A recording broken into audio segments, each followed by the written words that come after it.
Вы все еще не умеете плавать? Остаетесь дома, когда все отправляются в бассейн или на речку, а подойдя к водоему, скромно мочите ноги у берега? Вы вовремя включили телевизор. После наших уроков плавания вы будете чувствовать себя как рыба в воде.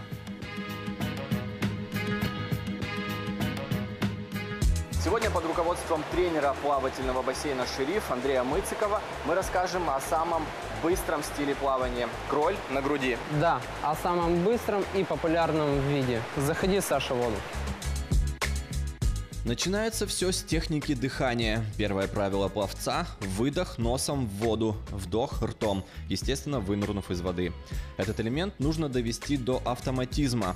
Можно начинать тренироваться уже сейчас на диване у экрана телевизора. Сейчас ты принимаешь горизонтальное тело, берешься за бортик, и ножки кролем работают. Ноги прямые, и постарайся бить по воде ногами. Старайтесь, чтобы от ваших движений не образовывалось много брызг. Это, конечно, весело, но не продуктивно. Сейчас будет следующее упражнение. Ты будешь стоять вертикально, руками балансировать себя, а ноги у тебя должны быть работать кролем, но у тебя должно быть тело прямое, вот как палочка, ровненько, и вот ты работаешь только ногами. Пресс и спина напряжены. Хорошо, если кто-то может наблюдать за вами и рассказать об ошибках, которые вам сложно заметить самостоятельно. Только ногами чуть-чуть побыстрее и поменьше делай амплитуду. И чувствуй, как ты стопами толкаешь воду.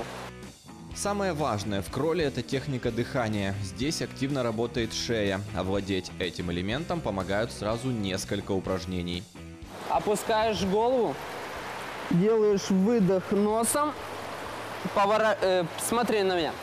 Поднимаешь плечико, делаешь вдох, потом обратно выдох через нос, вдох через рот. Поднимаешь чуть-чуть плечико. Чтобы ваша шея не заболела после первых 10 метров дистанции, голову всегда нужно держать в воде. Шея расслаблена и поворачивается лишь для того, чтобы сделать вдох. После того, как потренировались у бортика, это же упражнение повторяйте в воде. Хорошо, вот сейчас хорошо. Да, я даже не ожидал. Лезть. Сейчас принимаешь горизонтальное положение тела. Берешься одной рукой за бортик, другая рука строго внизу. Смотри, куда смотрит ладошка.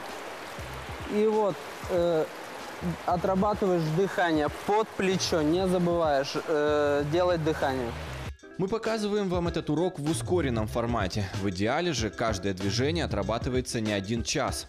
Повторяйте упражнения на суше, затем смело прыгайте в воду и доводите технику плавания кролем до совершенства. Не забывай про ногу, как ноги работают. У тебя они пам-пам, ты думаешь только о руках. Освоить стиль плавания кролем за 1 урок пока не удавалось никому. В этом я убедился на собственном примере. Когда дело дошло до комбинации элементов, я начал путаться.